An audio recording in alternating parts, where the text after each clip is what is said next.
Family Guy is one of the most chaotic shows in television history, but what most fans don't realize is that underneath all the cutaway gags, shock humor, and throwaway jokes are plot holes so big they completely wreck the logic of the show. Plot holes so extreme they make Cleveland leaving for his own spin-off and coming back like nothing happened seem perfectly normal. And today we're diving into the biggest Family Guy plot holes that make absolutely zero sense.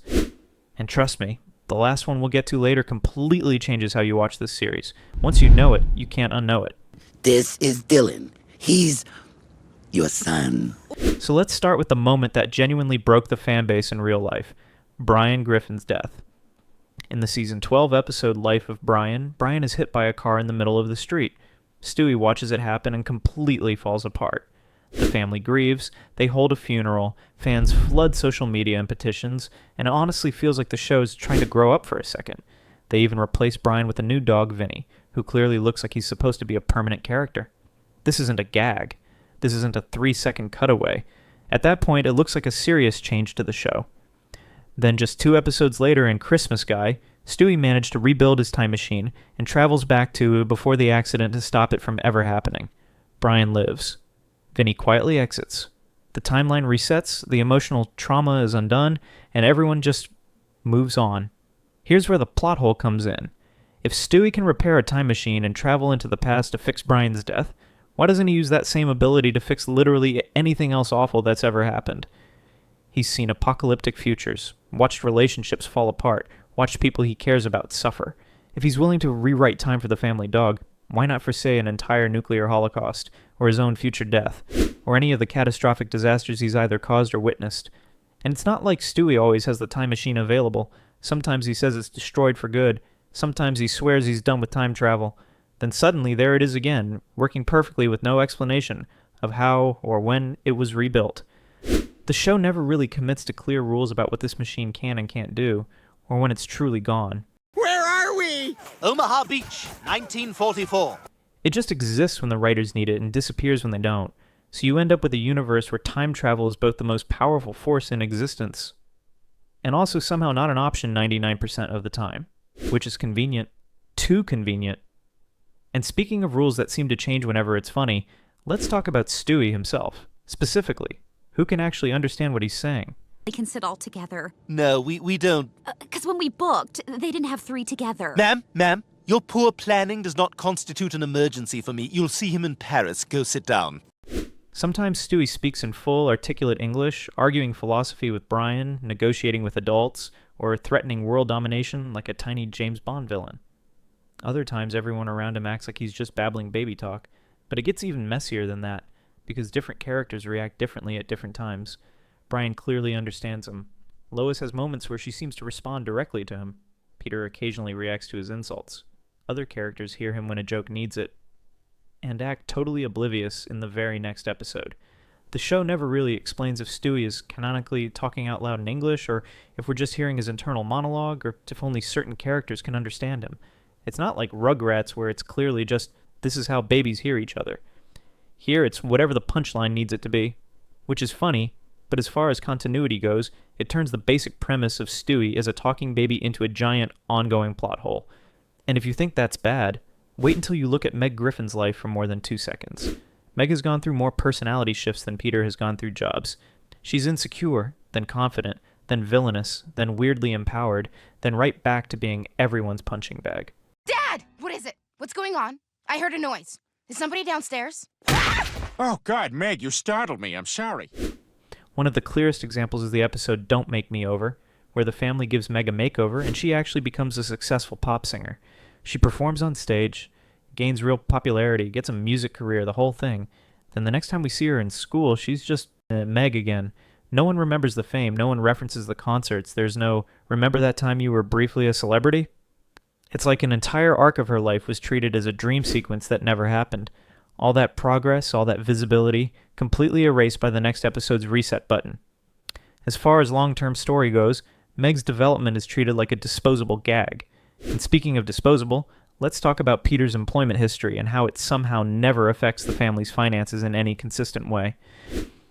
Over the course of the series, Peter has had an insane number of jobs. Factory worker, fisherman, brewer at Pawtucket Patriot, jouster at a Renaissance fair, owner of a theme park, local TV personality, entrepreneur, ship captain, and plenty more.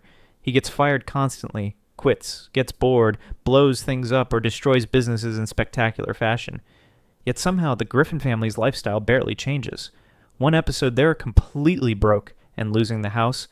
The next episode everything's back to normal with no explanation. Utilities are paid, the mortgage is fine, there's food on the table, the kids stay in the same school. No one mentions long-term debt or bankruptcy, unless it's just a one-off joke. For a guy who spends more time unemployed than employed, Peter lives remarkably like a man who has infinite plot armor on his bank account. You could try to argue that Lois's rich family is secretly bailing them out off camera, but the show rarely frames it that way. Instead, it feels like Quahog operates on cartoon economics. Money appears or disappears, purely based on whether the writers want a we're broke joke that week, but the most famous long-running wait, how does time work here? Moment isn't about Peter, it's about Bonnie Swanson. From the very first season, Bonnie is visibly pregnant, and she stays that way for years of real-world broadcasting. Season after season, same belly, same pregnancy, same jokes. Then in the episode Ocean's 3.5, she finally gives birth to Susie. Fans often joke that she was pregnant for over 100 episodes, which is actually pretty close. It's a huge stretch of the show. In normal TV time, that amount of pregnancy would mean she's been expecting for multiple in-universe years, which obviously makes no biological sense. Okay, first of all, Bonnie, you've been pregnant for like 6 years, all right? Either have the baby or don't. The show never addresses it.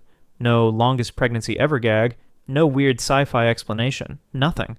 Just one of the longest running visual jokes that completely ignores how time should function, and that feeds right into the bigger, show-wide plot hole. The kids basically don't age. From the late 90s to now, in real life, decades have passed. But in Quahog, Stewie is still a baby. Meg and Chris are still teenagers. Every now and then the show throws in a line about Peter or Lois's age, but it's mostly flexible. Whatever number works for the joke. Meanwhile, the kids are frozen in place like time stopped working specifically at their birthdays. It's standard cartoon logic, sure, but once you start paying attention to all the other time-related stories, pregnancies that last forever, time travel episodes, alternate futures, flashbacks locked to specific years, it starts to feel less like a harmless cartoon quirk and more like the writers accidentally created a universe where time exists only when it's convenient. And we haven't even hit the weirdest one yet, because the strangest, most reality-breaking plot hole in the entire show is tied to Brian Griffin himself. And whether he's actually a dog living in a human world, or a human who just happens to look like a dog, once you start pulling at that thread, the whole show's internal logic starts to fall apart. Brian Griffin might just be the most confusing character in the entire series, because the show can't decide whether he's a regular dog, a human in a dog body, or something in between. Brian walks on 2 legs, dates human women, drives a car, files taxes, runs for public office, publishes books, and has deep philosophical arguments with Stewie like they're 2 adults in a college dorm debating existence at 4 a.m. But then other times, he's treated like a literal animal, sleeping in a dog bed, chasing balls, getting neutered, licking himself, eating off the floor, and being walked on a leash. The rules aren't just inconsistent, they are completely contradictory. Even more confusing, the world around Brian switches its perception of him constantly. Some characters treat him like just another human, others treat him like a pet, and others switch back and forth inside the same episode. One moment he's discussing politics with Mayor West, the next he's outside barking at a mailman. If Brian is really just a dog, how does he legally own property, have a driver's license, and maintain a bank account? If he's a human intelligence being, why is he treated like a pet when it's convenient for a joke? There's never a real explanation. It just depends on whatever the punchline of the scene needs. And just like Brian's identity doesn't follow any rules, Quagmire's timeline might be the most mathematically impossible thing in the entire show. He didn't read my book. At different points in the series, Quagmire is implied to be in his early 40s, but also referenced as a Vietnam War veteran, which would realistically make him old enough to be a grandfather. Wait a second, you were born in 1948? Yeah. You're 61 years old? Yes, sir. What's your secret? Carrots. Sometimes I grind them up into juice or just eat them raw. Sometimes he's portrayed as someone who grew up in the 1960s or 70s, but other times he behaves like someone who was a teenager in the 2000s. The show wants him to be both a generational relic and a modern adult simultaneously, and when you try to line up the dates, none of it makes any sense. Like the movie The Ring. Awesome. Ah! Come back here, you. Giggity, giggity, crabbity, giggity. If Quagmire really served in Vietnam, he'd have to be in his mid-60s at minimum. Yet the show regularly frames him as being roughly Peter's age. They live similar lifestyles, went to school at the same time, and have parallel experiences. There is no timeline where both things can be true. Fans have tried solving the math, and there is no version of history where Quagmire's life lines up.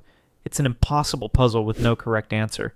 And then there's death, possibly the most chaotic force in Family Guy canon, and not just because he ends lives. Death shows up multiple times throughout the show, sometimes as an unstoppable supernatural being, sometimes as a dude who's nervous about dating and complains about his job like he's overworked at a call center. In some episodes, he's shown with full omnipotent powers, freezing time, teleporting, and controlling fate. In others, he trips on stairs, breaks bones, gets hospitalized, and even fails at his job. If he's truly death, how can he die?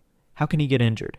How can he get replaced temporarily like he's an assistant manager going on vacation? The rules of how death works change dramatically every time he appears. Sometimes he's responsible for every death in the world, sometimes only for specific cases.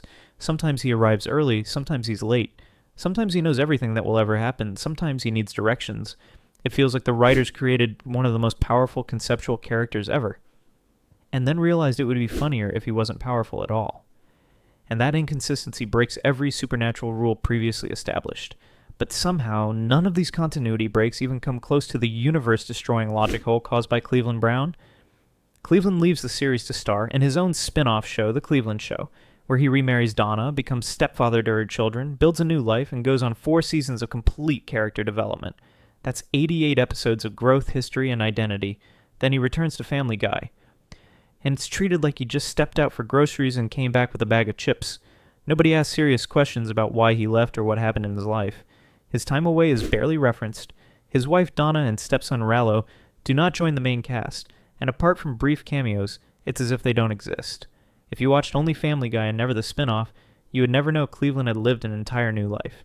His story hits a reset button so hard it's like the spin-off was a 5-year fever dream, and the craziest part?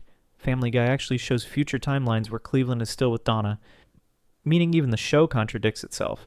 It's like 2 parallel universes fighting to exist at the same time, and no one ever explains which one is canon. And when you step back and look at all of these contradictions together, Stewie's impossible technology, the broken rules of time travel, characters aging and not aging, Brian being both a human and a dog, identity timelines that mathematically can't exist, supernatural rules that collapse instantly, and entire multi-season story arcs erased without acknowledgement, you start to realize something unsettling. Family Guy may not take place in a stable timeline at all.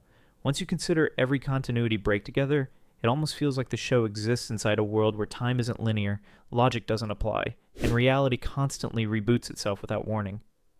A universe where characters are trapped in an endless reset loop, allowed to grow, change, and evolve for exactly 1 episode, only to be erased the next morning as if their lives are being overwritten by some unseen narrative force. If time travel exists but almost never gets used, if babies can speak but nobody notices, if the dead return without consequence, if pregnancy lasts years, if aging never happens, if the laws of physics are optional, and if canon can vanish overnight, then maybe the real plot twist is that the Family Guy universe is broken on purpose. Maybe the show is secretly about a world where reality itself is malfunctioning, a glitching simulation where nothing is permanent and everything is disposable. And if that's true, then the biggest plot hole of all might not be Brian dying and returning, or the kids never aging, or characters having contradictory histories. The biggest plot hole might be that the universe of Family Guy cannot physically exist under its own rules, meaning the writers didn't just break continuity. They may have accidentally written a world where continuity was never real in the first place. Which leads to one final question. If nothing is consistent, nothing is remembered, and nothing truly matters, then is anything in Family Guy actually real within its universe? Or is Quahog just a world permanently stuck in a broken time loop where characters are trapped, repeating the same lives forever without escape? And if that's true, maybe the biggest Family Guy plot hole isn't just a mistake. Maybe the entire show is the plot hole.